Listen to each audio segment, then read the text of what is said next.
कहानी की शुरुआत में हम देखते हैं कि एक बेहोश आदमी तेजी से आसमान से नीचे गिर रहा है। तभी अचानक उस आदमी को होश आ जाता है और वो आदमी खुद को हवा में नीचे जमीन की तरफ जाता हुआ देखकर जल्दी से अपना पैराशूट खोलने की कोशिश करता है, लेकिन उसका पैराशूट नहीं खुलता और जैसे ही वो जमीन के काफी करीब आता है तभी अचानक ऑटोमेटिकली उसका पैराशूट खुल जाता है, जिससे उसके गिरने की रफ्तार कम हो जाती है और ये आदमी पेड़ों से टकराते हुए नीचे जमीन पर जा लगता है और बेहोश हो जाता है। लकीली पेड़ों से टकराने की वजह से इसकी जान बच जाती है। कुछ देर बाद इस आदमी को होश आता है और हमें पता चलता है कि इस आदमी का नाम पीटर है। होश में आने के बाद पीटर देखता है कि यहाँ चारों तरफ घना जंगल है और इसे कुछ समझ नहीं आ रहा होता कि मैं यहाँ पर कैसे पहुंचा। अब इससे पहले कि पीटर कुछ समझ पाता तभी अचानक उसके बगल में एक दूसरा आदमी पैराशूट से सेफली लैंड कर देता है। ये आदमी एक मैक्सिकन गैंगस्टर होता है और ये गैंगस्टर पीटर पर बंदूक तान देता है, लेकिन पीटर उसे समझाता है कि बंदूक नीचे करो क्योंकि मैं तुम्हें कोई भी नुकसान नहीं पहुंचाने वाला हूं। ये सुनकर गैंगस्टर बंदूक नीचे करने ही वाला होता है कि तभी ऊपर से एक दूसरा आदमी तेजी से नीचे जमीन पर गिरता है और इनकी नजरों के सामने वो आदमी मारा जाता है क्योंकि उसका पैराशूट नहीं खुल पाया था। अब इससे पहले कि यह दोनों उस आदमी की डेड बॉडी के पास जाते तभी अचानक इन पर कोई फायरिंग करने लगता है, जिससे खुद को बचाते हुए यह दोनों तेजी से भागने लगते हैं। अब यहाँ पीटर बड़ी चालाकी से गोलियां चलाने वाले आदमी के पीछे से आकर उस पर बंदूक तान देता है और उसे फायरिंग करने से रोक देता है। पीटर उसे बताता है कि हम तुम्हारे कोई दुश्मन नहीं बल्कि हम भी तुम्हारी तरह यहाँ आकर फंस चुके हैं। यह सुनकर वो आदमी जिसका नाम निकोलाई है वो शांत हो जाता है और पीटर से कहता है कि मैं जंग में था लेकिन अचानक किसी ने मुझे बेहोश कर दिया और जब मेरी आंख खुली तो मैं यहाँ पर था। मुझे लगा कि तुम लोग दुश्मन हो इसलिए मैंने तुम पर गोलियां चलाई। अब यह तीनों बातें कर ही रहे होते हैं कि तभी पीटर देखता है कि सामने से एक लड़की इन पर गन तान कर खड़ी है। इस लड़की का नाम क्रिस्टीन है और क्रिस्टीन एक जर्मन शूटर है। क्रिस्टीन ने इन तीनों की बात सुन ली होती है इसलिए वो समझ जाती है कि मुझे इन तीनों से कोई खतरा नहीं, जिसके बाद ये चारों मिलकर जंगल में आगे की तरफ बढ़ने लगते हैं। और क्रिस्टीन बताती है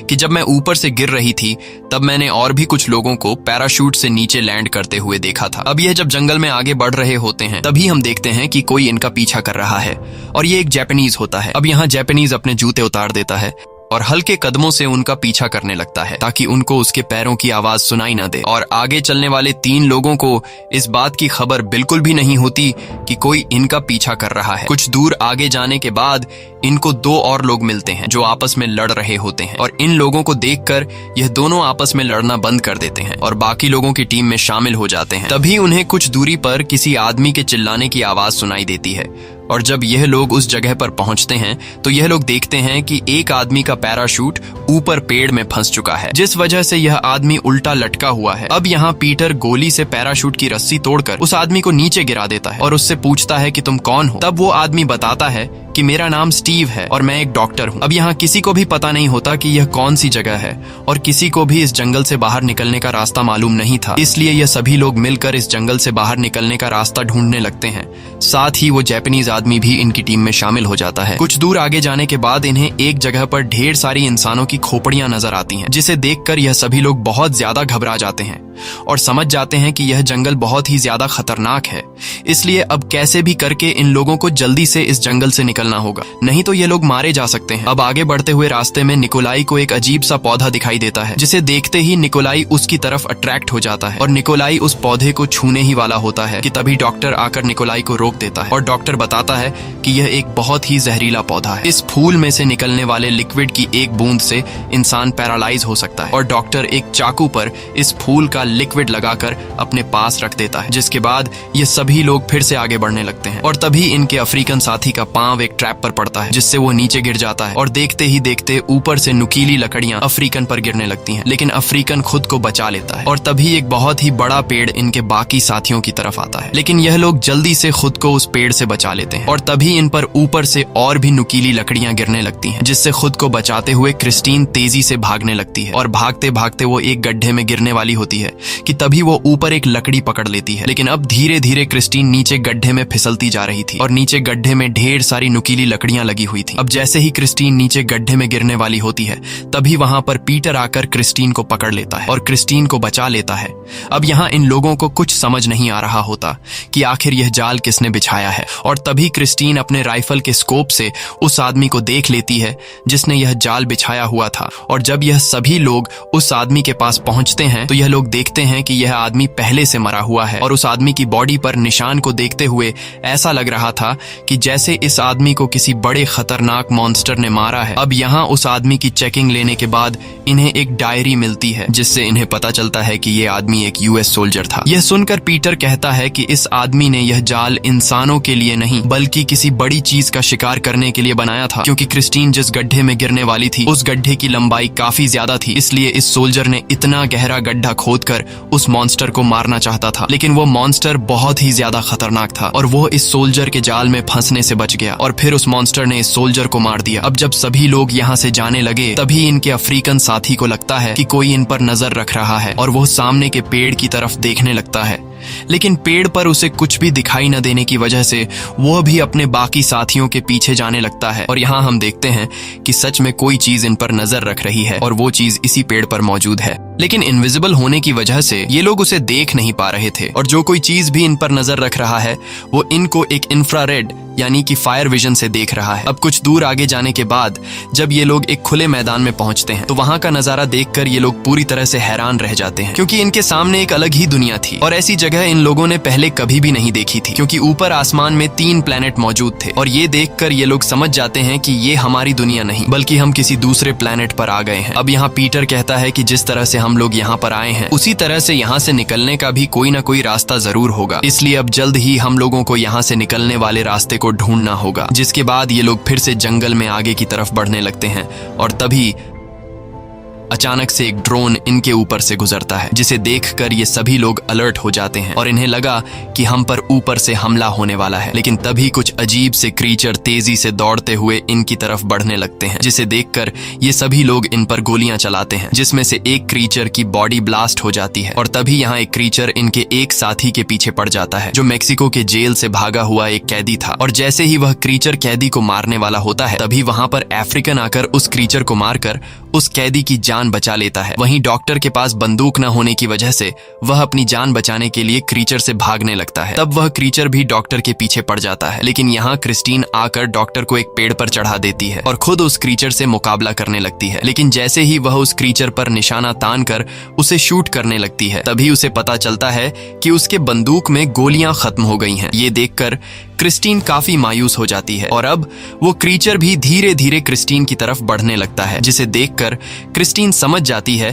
कि अब मुझे कोई भी नहीं बचा सकता। और जैसे ही वह क्रीचर क्रिस्टीन के काफी करीब आता है तभी जंगल में से एक सीटी की आवाज गूंजती है और उस सीटी की आवाज को सुनते ही वह क्रीचर एक कुत्ते की तरह उस आवाज को फॉलो करते हुए चला जाता है। और यहाँ हमें पता चलता है कि ये क्रीचर इस प्लेनेट के डॉग हैं। यहाँ इन लोगों को पता चलता है कि इस जंगल में इन कुत्तों से भी ज्यादा खतरनाक कोई चीज जो हमें मारना चाहती है। अब यहाँ सभी लोग नोटिस करते हैं कि इनका गैंगस्टर साथी कहीं गायब है और तभी उन्हें कुछ दूरी से अपने गैंगस्टर साथी की चिल्लाने की आवाज सुनाई देती है, जिसकी आवाज सुनकर ये लोग फौरन उस जगह पर पहुंच जाते हैं और ये लोग देखते हैं कि इनका साथी चुपचाप बिना हिले इनकी तरफ पीठ करके बैठा हुआ है। तब ये लोग उसे अपने पास बुलाते हैं, लेकिन इनका साथी इन्हें कोई भी जवाब नहीं देता। ये देखकर क्रिस्टीन उसके पास जाने लगती है, लेकिन तब यहाँ पीटर क्रिस्टीन को रोक देता है और पीटर क्रिस्टीन से कहता है कि ये हमें फंसाने के लिए कोई जाल भी हो सकता है। अब अपने शक को यकीन में बदलने के लिए पीटर एक पत्थर उठाकर अपने साथी की तरफ फेंकता है और जैसे ही पत्थर उनके साथी के करीब गिरता है तो इन्हें पता चलता है कि सच में वहां जाल बिछाई गई है और इनका साथी मारा जा चुका है। अब यहाँ पीटर सभी साथियों से कहता है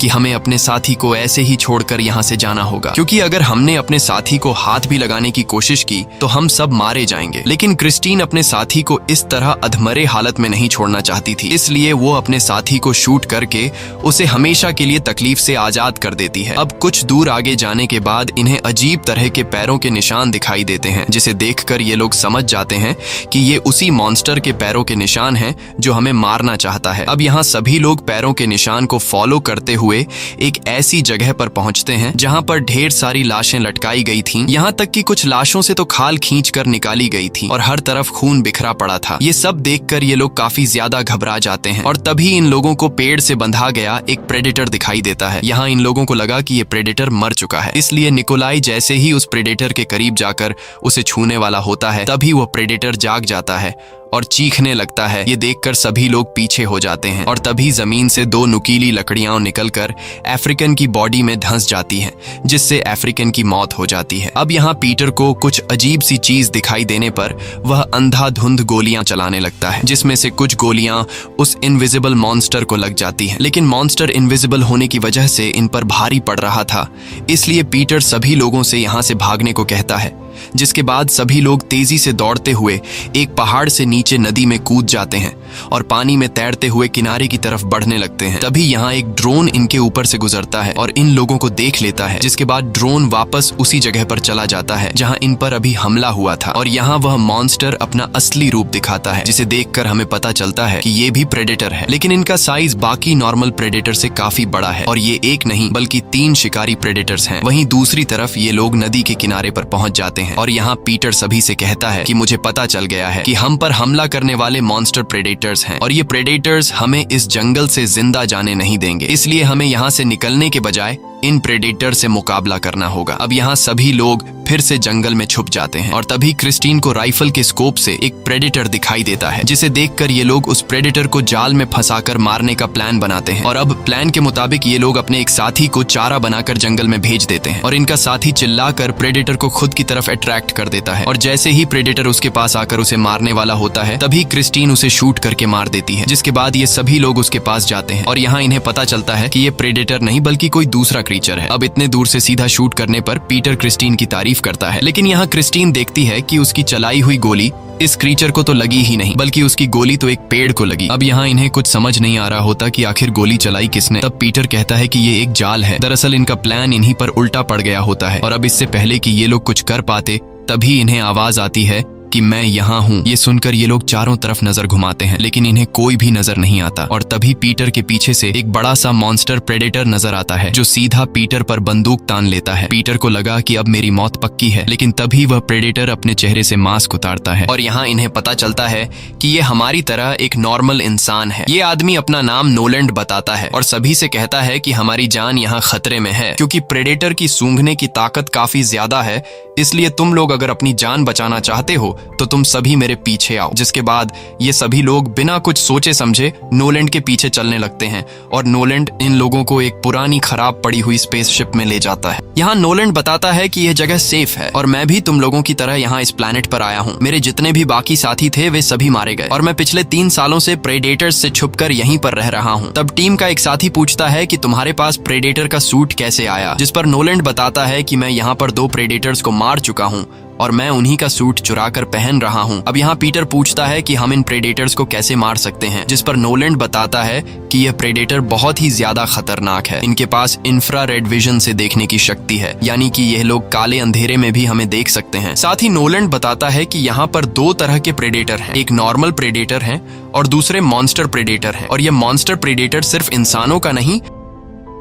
बल्कि नॉर्मल प्रेडेटर का भी शिकार करते हैं। ये सुनकर पीटर समझ जाता है कि पेड़ के साथ जो प्रेडेटर बांधा गया था वह एक नॉर्मल प्रेडेटर था। यहाँ नोलैंड बताता है कि मैं पिछले कई सालों से यहाँ से निकलने का रास्ता ढूंढ रहा हूँ, लेकिन आज तक मुझे कोई भी इस प्लैनेट से बाहर निकलने का रास्ता नहीं मिला। तब पीटर कहता है कि एक रास्ता है, अगर हम इन प्रेडेटर का स्पेसशिप चुरा लें तो हम स्पेसशिप के जरिए इस प्लैनेट से अपने प्लैनेट पर जा सकते हैं। जिस पर नोलैंड कहता है कि स्पेसशिप तो हम लोग चुरा लेंगे, लेकिन हम में से किसी को भी प्रेडेटर का स्पेसशिप उड़ाना नहीं आता। ये कहकर नोलैंड सो जाता है। अब यहाँ पीटर क्रिस्टीन के पास आता है और उससे कहता है कि हमें किसी भी तरह करके प्रेडेटर का शिप चुराना होगा, और रही बात शिप को उड़ाने की तो हम बाहर जंगल में पेड़ के साथ बांधे गए गुलाम प्रेडेटर को आजाद कर देंगे और बदले में उससे शिप उड़ाने में मदद मांगेंगे। अब यह दोनों बातें कर ही रहे होते हैं कि तभी रूम के अंदर धुआं होने लगता है और धीरे धीरे पूरा कमरा धुएं से भरने लगता है और यह धुआं कोई और नहीं बल्कि नोलैंड कर रहा था। दरअसल नोलैंड इन सभी लोगों को बेहोश करके इनका खाना और हथियार चुराना चाहता था और अब यह सभी लोग लोग यहाँ से बाहर निकलने के लिए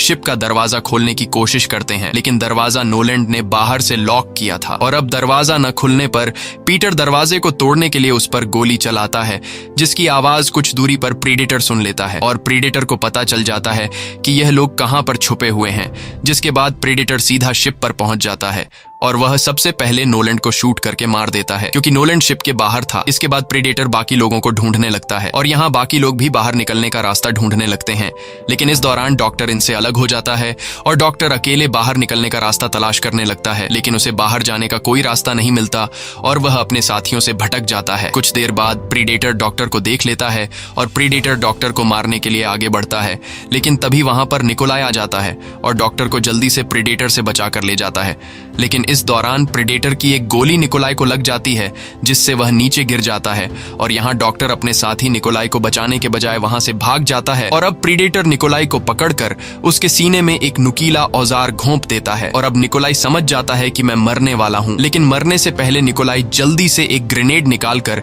एक जोरदार ब्लास्ट में अपने साथ उस प्रीडेटर को भी उड़ा देता है। वहीं दूसरी तरफ बाकी लोगों को बाहर निकलने का रास्ता मिल गया होता है और ये लोग जल्दी से बाहर आ जाते हैं, लेकिन अब बॉम्ब ब्लास्ट की आवाज सुनकर एक दूसरा प्रेडेटर वहां पर पहुंच जाता है और यहाँ इनका साथी जो मेक्सिको की जेल से भागा हुआ होता है वह काफी खुश होता है, क्योंकि उसे लगा कि उसकी जान बच गई, इसलिए वह खुशी से चिल्लाने लगता है। लेकिन तभी पीछे से एक प्रेडेटर उसे शूट करके नीचे गिरा देता है और अब वह प्रेडेटर इनके सामने आकर पीटर के माथे पर निशाना लगा देता है और जैसे ही वह प्रेडेटर पीटर को मारने वाला होता है तभी पीछे से कैदी एक चाकू से प्रेडेटर पर कई वार करता है, लेकिन चाकू के वार से प्रेडेटर को कुछ ज्यादा फर्क नहीं पड़ता और प्रेडेटर कैदी को उठाकर जमीन पर पटक देता है। अब मौके का फायदा उठाते हुए ये सभी लोग वहां से भाग जाते हैं और यहाँ प्रेडेटर बड़ी बेरहमी से कैदी को मार डालता है, जिसके बाद वह प्रेडेटर बाकी लोगों के पैरों के निशान को फॉलो करते हुए उनके पीछे जाने लगता है। यहाँ बाकी लोग भागते हुए एक घास के मैदान में आते हैं और तभी इनके जापानीज साथी को पता चलता है कि प्रेडेटर अभी भी इनका पीछा कर रहा है। अब उस प्रेडेटर को रोकने के लिए जापानीज अपने साथियों को जाने के लिए कहता है और खुद प्रेडेटर से लड़ने का फैसला कर लेता है, जिसके बाद बाकी बचे लोग वहां से भाग जाते हैं और तभी वहां पर मॉन्स्टर प्रेडेटर जापानीज के सामने आता है। अब यहाँ जापानीज अपना तलवार निकालता है और हमें पता चलता है कि यह जापानीज जापान की सबसे बड़ी गैंग याकुजा का लीडर है। इसके बाद प्रेडेटर और जापानीज के बीच फाइट शुरू हो जाती है और हम देखते हैं कि जापानीज एक बहुत ही अच्छा तलवारबाज है। यहाँ इनके बीच काफी तगड़ी फाइट होने लगती है। ये दोनों एक दूसरे पर काफी जोरदार वार करते हैं और काफी देर तक लड़ने के बाद आखिर में जापानीज प्रीडेटर को मारने में कामयाब हो जाता है, लेकिन उसी दौरान जापानीज भी गिरकर मारा जाता है, क्योंकि फाइट के दौरान उसे भी काफी सारी चोटें आई थीं। अब 3 में से 2 प्रेडेटर मारे जा चुके थे और अब बस सिर्फ एक ही प्रेडेटर बचा था। वहीं दूसरी तरफ क्रिस्टीन, डॉक्टर और पीटर तीनों खुद को बचाते हुए जंगल में भाग रहे थे, लेकिन तभी डॉक्टर का पैर एक ट्रैप में फंस जाता है, जिस वजह से डॉक्टर का पैर बुरी तरह से घायल हो जाता है और अब डॉक्टर चलने के काबिल नहीं था। यहाँ पीटर क्रिस्टीन से कहता है कि हमें डॉक्टर को यहीं पर छोड़कर जाना होगा, क्योंकि अब वह चल नहीं सकता और अगर हम इसे अपने साथ ले जाने लगे तो हमारी रफ्तार स्लो हो जाएगी और प्रेडेटर हमें पकड़कर मार देगा। लेकिन क्रिस्टीन एक अच्छे दिल की मालिक थी और वह डॉक्टर को इस तरह से छोड़कर नहीं जाना चाहती थी, इसलिए क्रिस्टीन पीटर से कहती है कि तुम चले जाओ, मैं यहाँ डॉक्टर की मदद करूंगी। जिसके बाद पीटर इन दोनों को छोड़कर वहां से चला जाता है और सीधा उस जगह पर पहुंचता है जहां गुलाम प्रेडेटर को पेड़ से बांध दिया गया था। अब यहाँ पीटर उस प्रेडेटर के सामने आकर उससे कहता है कि मैं तुम्हें आजाद कर दूंगा, लेकिन बदले में तुम्हें मुझे स्पेसशिप से मेरे प्लेनेट पर भेजना होगा। ये प्रेडेटर इंसानों की लैंग्वेज समझ सकता था, इसलिए वह सिर को हिलाकर हाँ में इशारा करता है। जिसके बाद पीटर उस प्रेडेटर के हाथ पैर खोल देता है और प्रेडेटर पूरी तरह से आजाद हो जाता है। यहाँ प्रेडेटर पीटर से काफी खुश हो जाता है और वह जल्दी से अपने हाथ का शील्ड पहनकर रिमोट से हमारे प्लेनेट का लोकेशन सेट कर लेता है और स्पेसशिप को स्टार्ट कर देता है और अब स्पेसशिप हमारे प्लेनेट पर आने के लिए तैयार था। वहीं दूसरी तरफ क्रिस्टीन डॉक्टर को सहारा देकर ले जा रही होती है कि तभी अचानक यह दोनों एक जाल में फंस जाते हैं और यह जाल मॉन्स्टर प्रेडेटर ने बिछाया होता है। तभी मॉन्स्टर प्रीडेटर आकर ये दोनों जिस जाल में फंसे हुए थे उस जाल को मॉन्स्टर प्रीडेटर एक गड्ढे में फेंक देता है। इसके बाद मॉन्स्टर प्रीडेटर उस जगह पर आता है जहां पर पीटर ने गुलाम प्रीडेटर को आजाद किया था और जब गुलाम प्रीडेटर मॉन्स्टर प्रीडेटर को देखता है तो इनके बीच फाइट शुरू हो जाती है और मौके का फायदा उठाते हुए पीटर जल्दी से स्टार्ट की गई स्पेसशिप की तरफ जाने लगता है और यहाँ मॉन्स्टर प्रीडेटर और गुलाम प्रीडेटर के बीच काफी तगड़ी फाइट होने लगती है। वहीं दूसरी तरफ पीटर स्पेसशिप तक पहुंच जाता है और कुछ ही देर बाद स्पेसशिप हवा में उड़ने लगती है, जिसकी आवाज सुनकर गड्ढे में मौजूद डॉक्टर और क्रिस्टीन समझ जाते हैं कि पीटर यहां से जा चुका है। वहीं दूसरी तरफ मॉन्स्टर प्रीडेटर ज्यादा ताकतवर होने की वजह से गुलाम प्रीडेटर उसके सामने ज्यादा देर तक टिक नहीं पाता और आखिर में मॉन्स्टर प्रीडेटर गुलाम प्रीडेटर का सिर धड़ से अलग कर देता है और साथ ही जिस स्पेसशिप में पीटर जा रहा होता है उसे भी मॉन्स्टर प्रीडेटर अपने हाथ में लगे रिमोट के जरिए उड़ा देता है। वहीं दूसरी तरफ हम गड्ढे में डॉक्टर और क्रिस्टीन को देखते हैं। यहाँ डॉक्टर अपना असली रूप दिखाता है और वह चुपके से उस चाकू को निकालता है जिस पर उसने जहरीले पौधे का लिक्विड लगाया था और फिर डॉक्टर पीछे से आकर क्रिस्टीन के गले पर उस चाकू से कट लगा लेता है, जिससे क्रिस्टीन की बॉडी पैरालाइज होने लगती है और क्रिस्टीन नीचे गिरकर पूरी तरह से अपनी बॉडी पर कंट्रोल खो देती है। अब क्रिस्टीन जिंदा तो थी लेकिन वह अपनी बॉडी को हिला नहीं पा रही थी और बात भी नहीं कर पा रही थी। अब यहाँ डॉक्टर क्रिस्टीन को अपने बारे में बताते हुए कहता है कि मैं धरती पर एक सीरियल किलर था और खासकर लड़कियों को किडनैप करके मारा करता था और अब मैं तुम्हें प्रीडेटर को देकर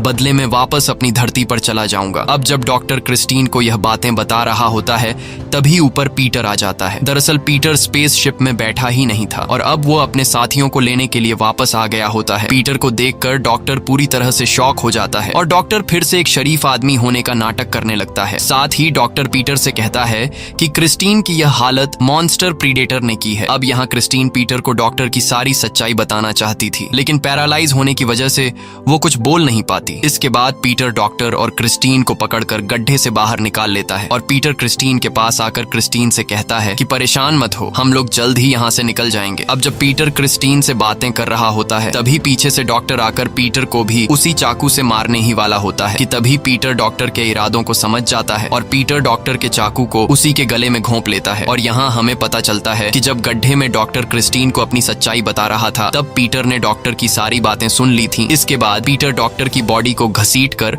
मॉन्स्टर प्रीडेटर की जगह पर लेकर जाता है और डॉक्टर की बॉडी के चारों तरफ गन पाउडर डाल देता है। दरअसल ये मॉन्स्टर प्रीडेटर के लिए एक जाल होता है और साथ ही पीटर को पता चल गया होता है